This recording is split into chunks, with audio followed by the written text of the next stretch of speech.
Tshisekedi le père, quand il avait prêté serment, quand il faisait chaud, bisika oyo, massa saison beta, batubazo kufa, et puis oyo console obi, dès que prêté serment, les mêmes jours, oyo président soi-disant Azaki Eli, au prêté serment, c'est le console Mboka, dans 48 heures, et Seigneur Ozala arrêté.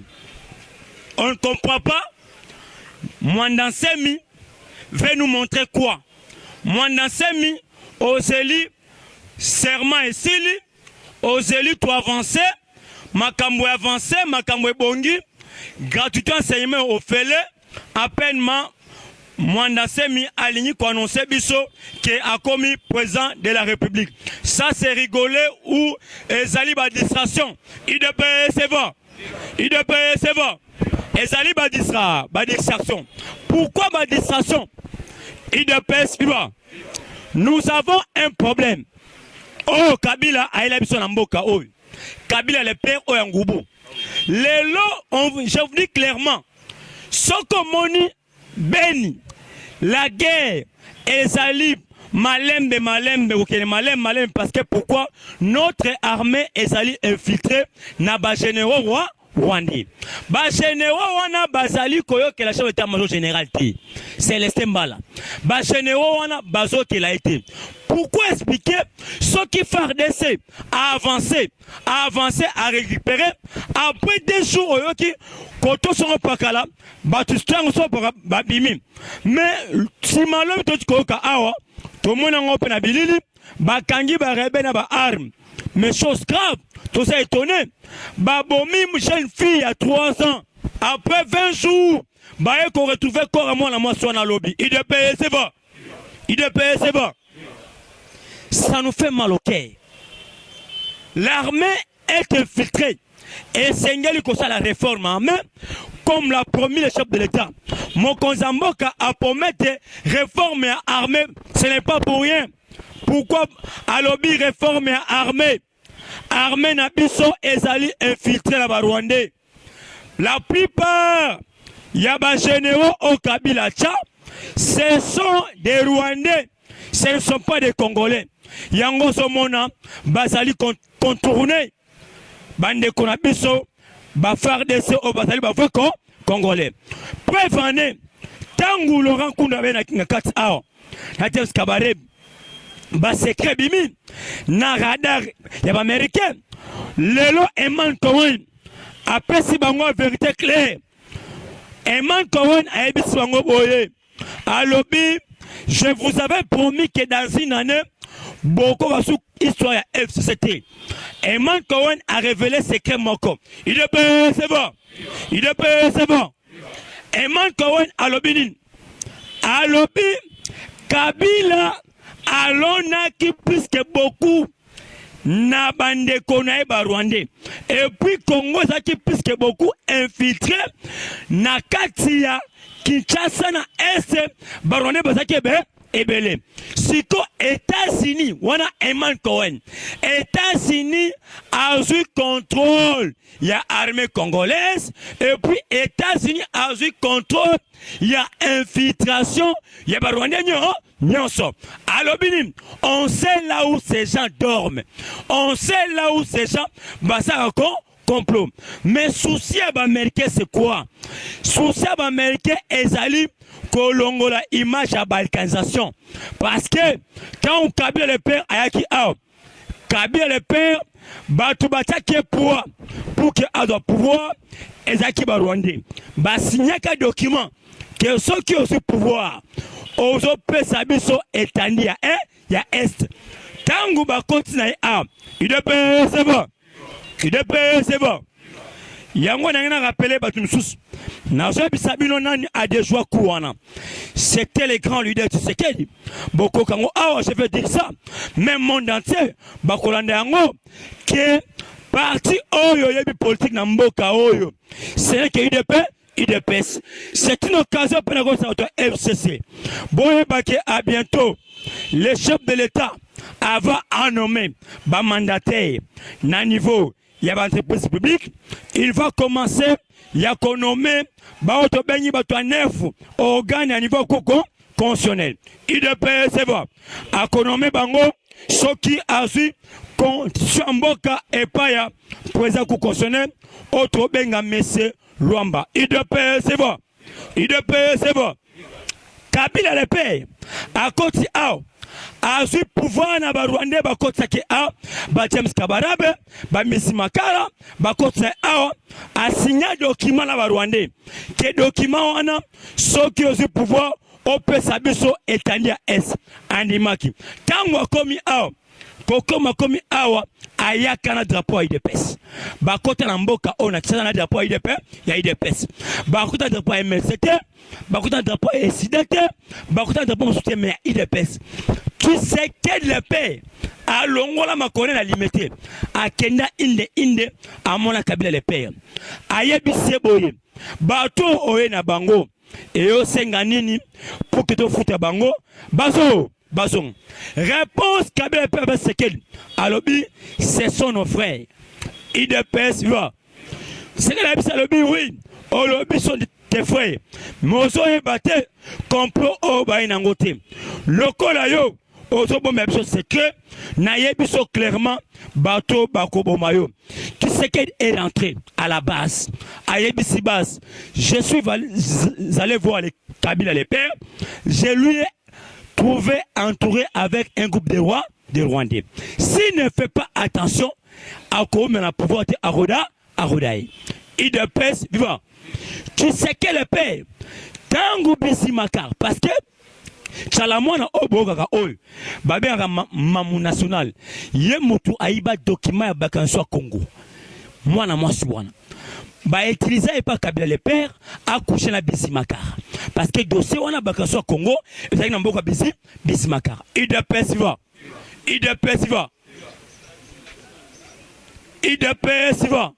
parce que belé ba ibarati makambo abobo on a parlé ma IDPS il y a IDPS c'est bon. Ce que moni babé en moi son maman national, c'est parce que à coucher na Bisimakara pour que aïba document ya bakanso ko ya Congo. Ba kimi tangu talamon na coucher na Bisimakara. Moussa le père a pesé tactique. Alors bi document on a ezana misomo ezana mallette mo songo pakal. Tango coucher na ye Bisimakara a aussi bilenyo surtout a aussi vêtement au cédule ya bosani yo aussi mallette wana oye nangwe pananga na ko pasola document. Talamon a paquet ale akusha na Bisimakara aibi document akelango te pa Moussa. Ba kimi sa talamon la butu France. IDPS viva. Ba kimi sa butu na France. Tango na document apesi Moussa soango apasola Bisimakara alam kantonga me atala document ça te mette mwana mosala la gina aibi document Moussa la muki na tongo asu barwande ko so na avion abani ko benga na bango likolo ya avion Bisimakara abaka pilote arme alors biso ça so Kinshasa to récupérer pouvoir nde oyo monaki bazonga ki deuxième tour to mai bango awa uchaba moto c'était pour ces dossiers documents ya bakanso et il y a RDC.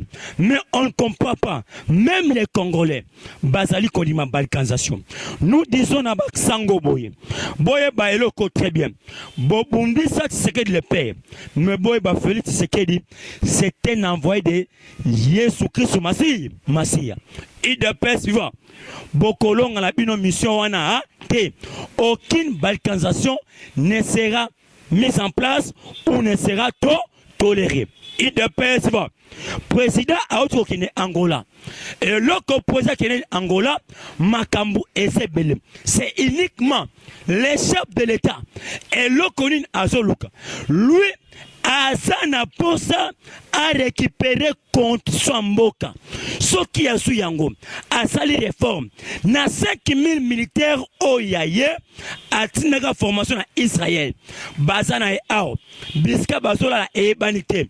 Et puis ba militaire wana. IDPS c'est bon. IDPS c'est bon.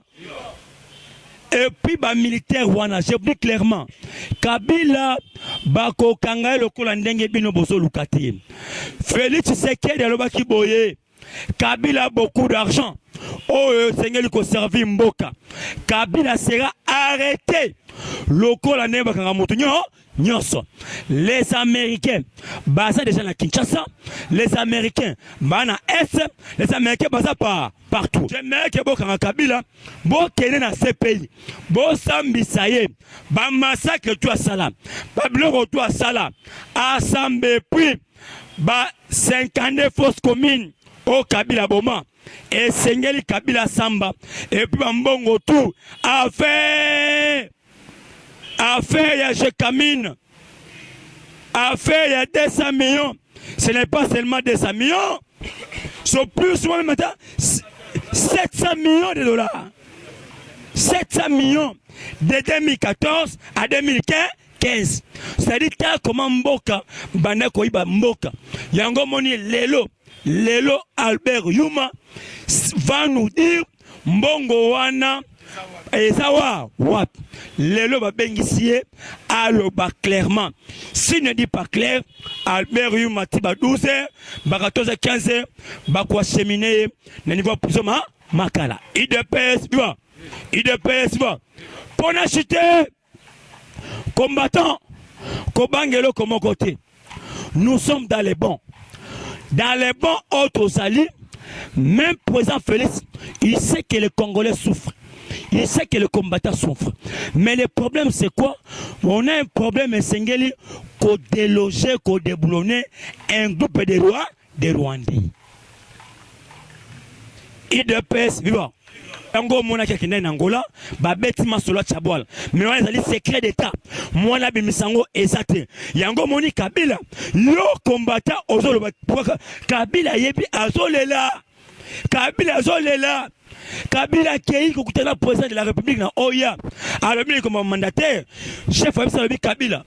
Pour le moment, je n'ai pas besoin de mandataire pour le moment. Alors, je n'ai pas besoin de mandater. Voilà, c'est Kabila. Alors, pour le mandater, les lotés, na essengeli, premièrement, na déloger Barwandais. Ba mandater, on a gocha, et essengeli, ba mandater, ba Congo, ba Congolais. Abi, c'est parce que je dois contrôler qui est Congolais, l'entreprise à l'État, et qui n'est pas Congolais. Avant, on nomme ba mandater. Kabila, ça la redette, c'est derrière Nabila. Merci beaucoup, merci beaucoup. Au moment chef de l'État a lancé un mouvement fort, une décision forte, contre Batouana. Mais bino bozo kende, oh non, bobunda kana bino te, ba futa bino salaire à malungate. Celui-là c'est qui? Tolandi Bango, Adolphe Muzito. Nani amona mwana Adolphe Muzito na Kinshasa? Totangi biso nyonso bango batangi wapi? Totangi na bango primaire na nini oyo? Na monga fula na lycée wana ya monga fula. Après cela baza wapi na Belgique. Aujourd'hui moi nané mususu oya bala au député à Palou, les jeunes députés. Moi nanae asilisi abali azui acheye kuna atinde wapi na France. Mais azokende na est le message n'est que message ya haine. Que basoda ba futa bino biente. Pour se prendre en charge. Bisi Muzito. Na budget na yo exercice 2009. Qu'est-ce que tu as fait pour les militaires? Yango titi les valeurs à lobby clair. Moïse Katumbi soko mekisu ko fongola mbanga ka tokolakisana ba koko na yo o bazana Zambie. IDPS FIFA. Parce que moi na no liboso aza député national na Zambie.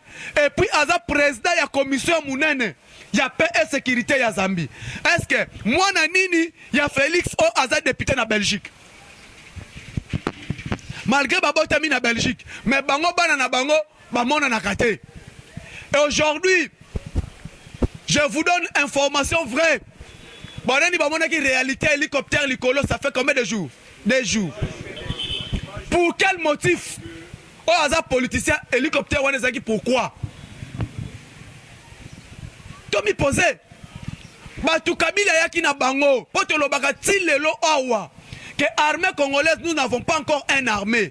yango bato balukaki Faci a précipité kokabwana créer instabilité yena Kabila. Or l'armée congolaise, si 85% sont des militaires, il y a RCD et Goma. N'a pas ça analyse awa. On est quand il est du RCD Goma. Lelo Aza na Lubumbashi. Yokaka plan. Bienvenue, colonel Fou, lieutenant-colonel, pardon, bienvenue. Boye bien à Tchangou. Papa 100 000 francs. Il est du RCD Goma. Numéro 1. Oh, Asimbi, po afana kana po ya mayanjil. Pem wana, les Pem là, sont des militaires du RCD Goma. La naka histoire. Nouveau aéroport militaire. Oh, bazo salana, Njil Brasserie. Numéro 1, opération d'Ango Mesekanda. Il est du RCD Goma. Toye Tango Fort. Général, chef d'état-major général adjoint, chargé opération OPES et renseignement militaire. RCD Goma. Bolkei. Numéro 1, général Oyasimbi Moura. Aza, il y a RCD Goma. Aujourd'hui, Arméniens surtout, Kabila a infiltré Yango et ça armée RCD Goma. Qu'est-ce qui a fait que le chef de l'État a s'imposé? Batake résidence Yarouberwa, IDPS viva. Est-ce que nous sommes informés le quoi? Que Bakangi Batunanda ko ya résidence Yaria Ruberwa. Tozo yeba yango. Décision forte. Oyo Esengi Faci va s'imposer. Général John Chibang azalaki na cellule na ye ya prison ndoloba longola ye ba na centre nganda toyebi yango. Nyonso wana muto koloba zate. Opposant mon côté leka a félicité même yango. Rien. Bazo zela nini? Oh non. Azo fêté le 24 janvier. Qui vous a dit qu'il y a la fête? Tonoza ah. Je pense que sauf que tu as prévu le 24 Faci ko voyager na ye. Le 24 peut-être à Kogi ko voyager na ye. Combattant, il faut ozalaka ka muto zo monate. Lobby FRDC a sali opération ratissage. A traqué plus de 50 rebelles. Plus de 50 troupes rebelles na kati ya Est. Bakangi bango bazo kena bango, mais okoyoka na télé, nous voulons les dialogues. Yango na s'appelle Jonas Chombela. Aebisi bango au moment au Congo et na posa dialogue te.